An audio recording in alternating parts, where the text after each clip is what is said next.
non, je suis pas grossier.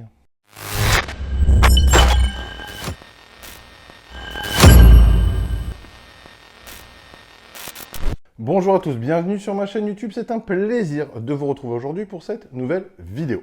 Avant toute chose, je vous invite à vous abonner à cette chaîne et si vous le voulez bien, je vous invite aussi, si vous avez aimé cette vidéo, à la liker, à la partager et à laisser vos commentaires. Évidemment, je le répète à chaque fois, c'est un plus pour la visibilité de cette chaîne. C'est un sujet que je voulais aborder de longue date parce que j'entends beaucoup de choses au sujet des édulcorants et surtout au sujet des boissons zéro. Et c'est un peu catastrophique.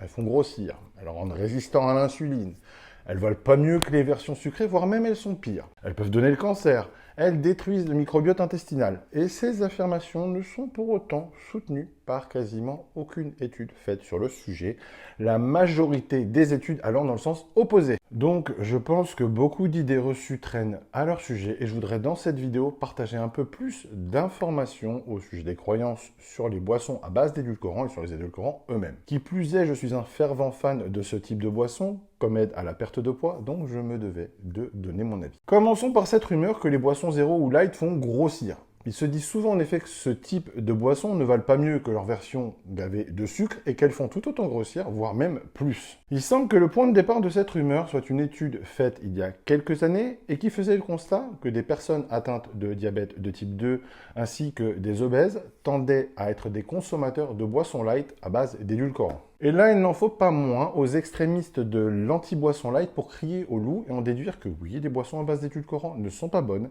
qu'elles font grossir et qu'elles donnent du diabète. Or, il semblerait ici que l'on ait affaire à une causalité inversée. Les gens sont-ils devenus obèses et diabétiques du fait de la consommation de boissons light ? Ou bien ont-ils consommé plus de boissons light du fait de leur obésité ou de leur diabète de manière à pouvoir profiter d'un plaisir sucré qui pour autant ne leur serait pas néfaste. Ça paraît en tout cas bien plus logique dans ce sens. Mais pour répondre à cette étude, une autre étude assez conséquente a donc été réalisée sur environ 300 personnes en 2016 pour déterminer si oui ou non ces foutues diaboliques boissons zéro faisaient grossir au point de rendre même obèses. Lors de cette étude, on a tout simplement surveillé la perte de poids des participants pendant 12 semaines, puis d'évolution du poids pendant les 40 semaines suivantes où ils devaient maintenir le nouveau poids acquis. Les participants avaient tous reçu les mêmes instructions pour leur perte de poids. Le même déficit calorique, le même mode de calcul de leur diète, les mêmes exercices, la même quantité d'exercices. Tout était identique. La seule différence était qu'un des groupes pouvait consommer des boissons light contenant des édulcorants alors que l'autre ne devait consommer que de l'eau, le but étant d'observer les résultats en fin de cycle de 12 semaines. En effet, si les boissons zéro sont censées donner des envies de sucre par le pic d'insuline qu'elles sont censées générer, alors il est logique que le groupe qui y avait le droit aurait perdu moins, voire aurait repris du poids du fait des craquages qu'auraient gêné les édulcorants. Le fait qu'on leur attribue aussi de nuire au microbiote intestinal aurait dû participer à la prise de poids puisque ce phénomène a un effet néfaste sur la résistance à l'insuline, notamment ce qui peut représenter un obstacle aussi à la perte de poids. Eh bien, le résultat fut sans appel. Le groupe qui avait le droit aux boissons light a perdu une moyenne de 3 kg supplémentaires par rapport au groupe qui ne buvait que de l'eau. Et non seulement ils ont perdu plus, mais ils ont en plus stabilisé plus facilement le poids perdu pendant la phase de maintenance. Les analyses de sang, quant à elles, n'ont révélé aucune différence entre les deux groupes. Une autre étude réalisée sur 2 ans a, elle, confirmé ce résultat, avec elle aussi pour conclusion que les consommateurs de boissons light avaient perdu plus de poids et ont mieux maintenu le poids perdu. Alors, plus de kilos perdus et un meilleur maintien du poids en post-diète pour les groupes qui consomment des boissons light. À quoi attribuer cela ? Eh bien, la supposition était faite que, comme les personnes qui avaient accès à ce type de boisson pouvaient plus facilement répondre aux envies de sucre pendant les diètes, alors ils n'avaient pas ou moins craqué que l'autre groupe. Et ça paraît tout à fait logique, je trouve. Quiconque a déjà suivi une diète de perte de poids en consommant des boissons light peut témoigner que celles-ci sont d'une grande aide pour lutter contre les envies de sucre et donc les dérapages lors d'une diète et les calories en excès qui vont avec. Les boissons light ont aussi un effet satisfaisant d'un point de vue gustatif. Et clairement, c'est indéniablement une clé de la perte de poids, car souvent ce qui manque, c'est le goût sucré. En ce qui concerne la hausse d'appétit soi-disant provoquée par les boissons light, une étude de 2010 a totalement démontré que c'était faux.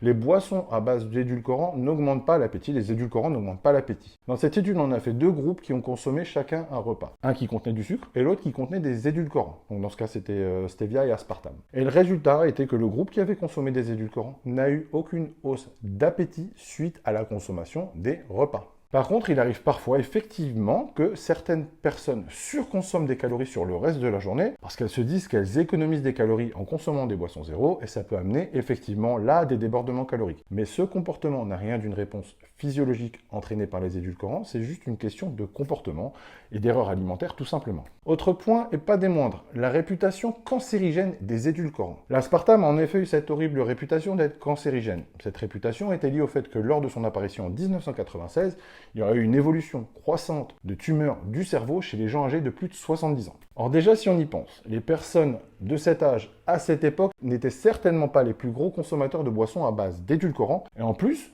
par la suite, une enquête de la Food and Drug Administration, ou la FDA, a déterminé qu'en fait, cette évolution des tumeurs était apparue depuis 1973, date bien antérieure à l'apparition de l'aspartame. L'Association américaine contre le cancer a même mené une étude sur plus de 500 000 personnes, et le résultat n'a montré aucun lien de causalité entre la consommation d'aspartame et l'apparition des cancers. En fait, ce qui a causé ces craintes, c'est que lorsque l'aspartame est métabolisé, une des métabolites qui est générée lors de ce processus est le méthanol, qui elle-même est plus tard converti en formaldéhyde, qui est cancérigène. Donc effectivement, on peut comprendre ces craintes. Mais attention toutefois, il n'y a encore une fois aucune preuve que la conversion d'aspartame en formaldéhyde atteigne des niveaux suffisants pour causer quelconque dommage. Si vous voulez, par exemple, comparativement, on trouve 6 fois plus de méthanol dans un verre de certains jus de fruits par rapport à une canette de Coca Zéro. En ce qui concerne la relation à l'insuline et le fait que les boissons light et les édulcorants provoqueraient des pics d'insuline qui amèneraient à une prise de poids et même un risque de diabète, ici aussi, aucune étude n'a pu démontrer un quelconque changement quant à l'utilisation du glucose par le corps, quant à la sécrétion d'insuline, quant à la régulation d'appétit, etc. Et en plus, dites-vous bien que les études réalisées l'ont été en plus avec des doses bien supérieures à ce que l'on pourrait de toute façon consommer sur une journée. Mais les mauvaises réputations ont la vie dure et celle-ci perdure encore jusqu'à maintenant. En conclusion, que penser des boissons dites light à base d'édulcorants ou même que penser du fait d'utiliser des édulcorants comme substitution au sucre de table? Eh bien, comme vous vous en doutez, en se basant sur les études qui ont été unanimes et qui ont prouvé que la consommation de ce genre de boissons ne vous font pas grossir, ne crée pas de cancer, n'augmente pas l'appétit, ne crée pas de résistance à l'insuline, ne rendent pas diabétique, alors pourquoi vous en passez? Bien sûr, si le goût ne vous plaît pas, ne vous forcez pas. Mais si vous en privez du fait de cette mauvaise réputation, alors allez-y, faites-vous plaisir et prenez-en. C'est évident que vous trouverez toujours des personnes qui critiqueront ce genre de produit en se basant uniquement sur des rumeurs et qui n'accepteront pas de toute façon qu'on les contredise, car on aime de toute façon diaboliser les choses même quand il n'y a pas lieu. Puis c'est parfois de toute façon très dur de lâcher une idée à laquelle on croyait dur comme fer depuis longtemps et ça en rend même certains virulents comme j'ai pu le voir parfois